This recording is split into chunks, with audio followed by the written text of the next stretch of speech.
ఈరోజు మంగళవారం మూలా నక్షత్రం రెండూ కూడా కలిసి వచ్చాయి. ఈ మూలా నక్షత్రానికి అధిష్టాన దేవత సాక్షాత్తు దుర్గాదేవి. దుర్గా అమ్మవారు మూలా నక్షత్రం రోజునే ఆవిర్భవించారు అని చెప్పని మనకు పురాణాలు తెలియజేస్తున్నాయి.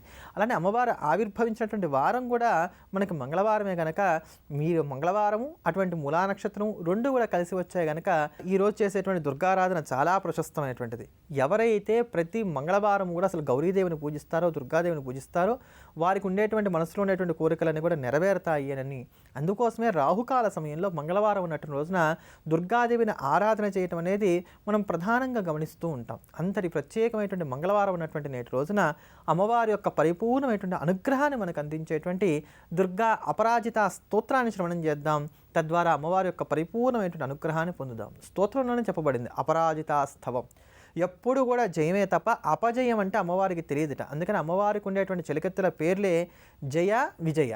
జయ విజయులు అనేటువంటి వారిద్దరిని కూడా చిలకెత్తులుగా కలిగినటువంటి అపరాజితయే ఆ తల్లి కనుక ఆ అమ్మవారికి సంబంధించినటువంటి స్తోత్రం ఈ స్తోత్రం. ఈ అపరాజిత స్తోత్రాన్ని నిత్యం పారాయణ చేస్తూ వచ్చినట్లయితే కనుక మనకి ఏదైనా సరే పని తలబెట్టినప్పుడు పదే పదే కలిగేటువంటి ఆటంకాలు ఏవైతున్నాయో అవేవి కలగకుండా త్వరితగతిన మనం అనుకున్నటువంటి పనులను కూడా సకాలంలో పూర్తి చేసుకోవడానికి కావాల్సినటువంటి ప్రజ్ఞాపాఠవాలు మనం అలవాటు చేసుకోవడానికి అవకాశాలు చాలా చక్కగా భవ్యంగా సమకూరుతాయి. అంతటి విశేషమైనటువంటి ఆ స్తోత్రాన్ని శ్రవణం చేద్దాం, ధన్యులమవుదాం.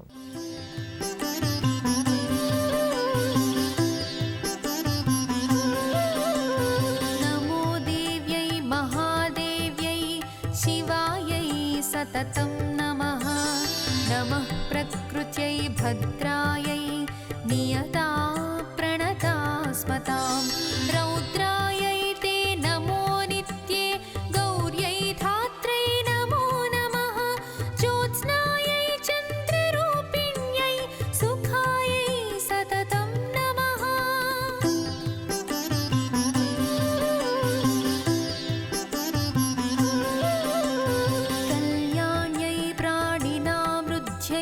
सिद्ध्यै कूर्म्यै नमो नमः नैऋत्यै भूभृतां लक्ष्म्यै सर्वाण्यै ते नमो नमः दुर्गायै दुर्गपारायै सारायै सर्वकारिणे ख्यात्यै तस्यै च कृष्णायै धूम्रायै सततं नमः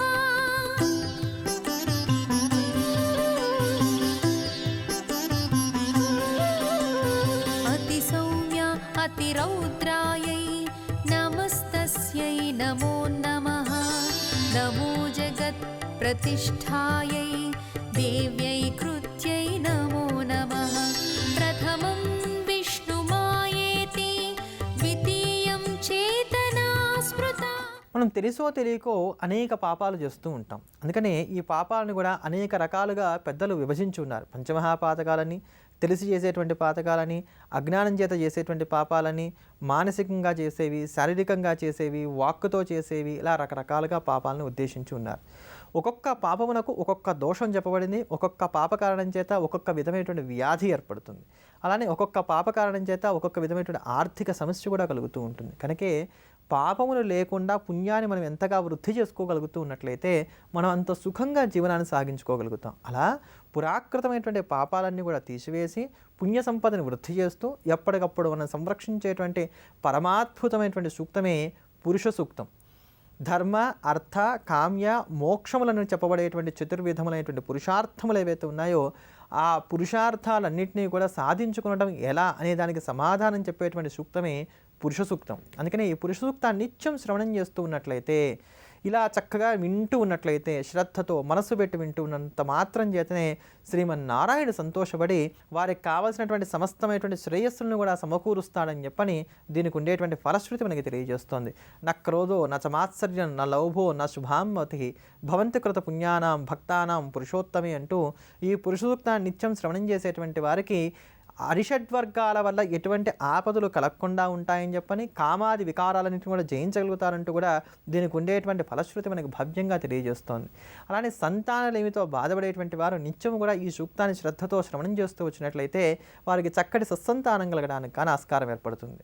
గర్భవతులైనటువంటి వారు ఈ సూక్తాన్ని కనుక జాగ్రత్తగా చక్కగా నిత్యం శ్రవణం చేస్తూ వచ్చినట్లయితే వారికి సుఖప్రసవం కలగడానికి, గర్భస్థమైనటువంటి శిశువు సన్మార్గంలో ఉంటూ వారు జన్మించిన తర్వాత సన్మార్గంలోనే ఉంటూ వర్ధిల్లడానికి కూడా ఆస్కారాలు ఏర్పడతాయని కూడా మనకి పెద్దలు తెలియజేస్తూ వస్తున్నారు. అంతటి అమోఘమైనటువంటి సూక్తం ఈ పురుష సూక్తం.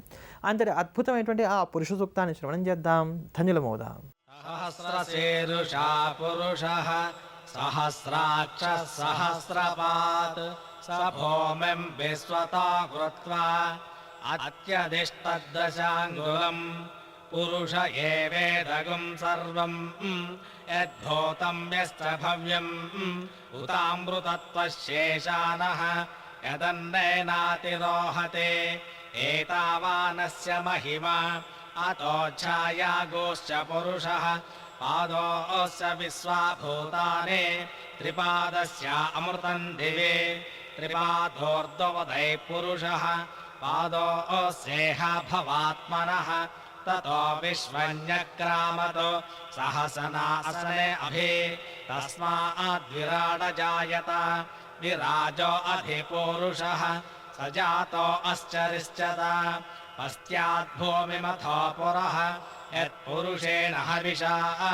देवा इज्जज्ञमतन्वत वसन्तोऽस्यासीदाज्यम् ग्रीष्मयुग्मः शरद्धविः सप्तास्यासन् परिथयः 37 समिधः कृताः देवा इज्जज्ञम् तन्वानाः अबद्धं पुरुषं पशुं तं यज्ञं बर्हिषि प्रोक्षन् पुरुषं जातमग्रतः तेन देवा अयजन्ताम् साध्यार्षयस्त्रये तस्माज्जज्ञाः सर्वतः संवृतं बुषदाज्यम् वसो गुस्तागुश्चक्रे वायुव्यानो आरण्यान् ग्राम्याश्च ये तस्माज्जज्ञाः सर्वतः अचः सामानि जज्ञरे छन्दागुंसि जज्ञरे तस्मात् अजस्तस्मादजायत तस्मादस्व अजायन्त एके चोभयादतः यावोह जज्ञरे तस्मात् तस्माज्जाता अजावयः. మన నిత్య దైనందిన జీవితంలో మనకి లలితా సహస్రనామ స్తోత్రం ఏ ప్రకారంగా ఉపకరిస్తుందో మనం తెలుసుకుంటున్నాం కదా. ఆ క్రమంలో నేటి రోజున ఎప్పుడైనా సరే మనకు తీవ్రమైనటువంటి అనారోగ్య సమస్యలు కలిగి అందులో నుంచి మనం బయటపడటానికి కానీ ప్రయత్నం చేస్తున్నాం అనుకుందాం. అప్పుడు మనం త్వరగా కోలుకోవడానికి కానీ ఉపకరించేటువంటి నామం ఏదైతే ఉందో ఆ నామాన్ని గురించి ఈ రోజున మనం తెలుసుకుందాం. ఒక పెద్దదైనటువంటి ఆపరేషన్ అయింది, డిశ్చార్జ్ అయిపోయాం, ఇంటికి వచ్చాం, రోజు మందులు వాడుతున్నాం, చక్కని ఆహారం తీసుకుంటున్నాం, త్వరగా కోలుకోవాలి. అప్పుడు ఏం చేయాలి అంటే ఇప్పుడు మనం చెప్పుకోబోయేటువంటి నామాన్ని స్మరించినట్లయితే మంచి ఫలితం వస్తుంది. అలానే జ్వరం వచ్చింది, తగ్గింది, కానీ నీరసం తగ్గట్ల, దానివల్ల కొంచెం ఇబ్బందులు వస్తాయి, అప్పుడు ఏం చేయాలి? ఇట్లా ఈ ప్రకారంగా మనం విభిన్నమైనటువంటి సమస్యలను బాగా అనారోగ్యపరంగా పొంది త్వరగా కోలుకోవడానికి కానీ మనం ప్రయత్నాలు చేస్తున్నప్పుడు ఇప్పుడు చెప్పుకోబోయేటువంటి నామాన్ని కనుక మనం నిత్యం జపం చేస్తూ వచ్చినట్లయితే త్వరగా కోలుకోవడానికి కానీ ఆస్కారం ఏర్పడుతుంది. ఆ నామమే ఓం ఐం హ్రీం శ్రీం స్వస్థాయే నమః. ఓం ఐం హ్రీం శ్రీం స్వస్థాయే నమః.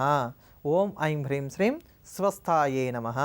ఈ స్వస్థ అనబడేటువంటి నామాన్ని కనుక నిత్యం జపం చేస్తూ వచ్చినట్లయితే 108 సార్లు తగ్గకుండా నిత్యం జపం చేస్తూ వచ్చినట్లయితే కనుక త్వరగా ఆరోగ్యపరంగా కోలుకోవడానికి, తిరిగి మన కార్యకలాపాలన్నీ కూడా మనం యథావిధిగా చేసుకోవడానికి కావాల్సిన అవకాశాలన్నీ మెండుగా ఏర్పడతాయి. అమ్మవారు అసలే దయామూర్తి కదా, త్వరగా అనుగ్రహిస్తారు. అంతటి భవ్యమైనటువంటి నామాన్ని నిత్యం జపిద్దాం, తరిద్దాం. మనం ప్రతిరోజు కూడా రావి చెట్టుని ఏ ప్రకారంగా పూజించినట్లయితే మనకు ఉండేటువంటి కష్టాల ఇంట్లోంచి మనం బయటపడవచ్చో తెలుసుకుంటున్నాం కదా. ఆ క్రమంలో నేటి రోజున ఎప్పుడు చూసినా కానీ చికాక్గా ఉంటుంది, ఏదో ఒక తెలియనటువంటి నెగిటివ్ ఎనర్జీ వలయంలో మేము ఉంటున్నాం అన్నట్టుగా మాకు భావన కలుగుతోంది, మేము ప్రశాంతంగా ఉండలేకపోతున్నాం అని అనుకునేటువంటి సందర్భాలలో ఎటువంటి గ్రహదోషాలైనా సరే కొంతవరకు శాంతపడడానికి, మనస్సుకు ఒక రకమైనటువంటి ప్రశాంతత కలగడానికి, మనం ఆనందంగా జీవించడానికి, ఒక కొత్తదైనటువంటి ఉత్సాహాన్ని మనం పొంది ఉండడానికి గాను ఉపకరించేటువంటి భవ్యమైనటువంటి విధానాన్ని, రావి చెట్టును పూజించేటువంటి విధానాన్ని ఇప్పుడు మనం తెలుసుకుందాం. దీనికి 19 శనివారాల పాటు మనం ఈ విధానాన్ని మాత్రం కొనసాగించుకోవాలి. ఇప్పుడు చెప్పుకోబోయేటువంటి దాన్ని 19 శనివారాలు చేయాలి. ప్రతి శనివారం రావి చెట్టు దగ్గరికి వెళ్ళి ఆ రావి చెట్టు మొదట్లో నేల మీద తడి మట్టి ఉంటుంది కదా, ఆ మట్టి మీద, లేదా తడి లేకపోతే నీళ్లు పోస్తే తడిగా ఉంటుంది, నీళ్ళు పోకపోతే మామూలు పొడిగా ఉంటుంది.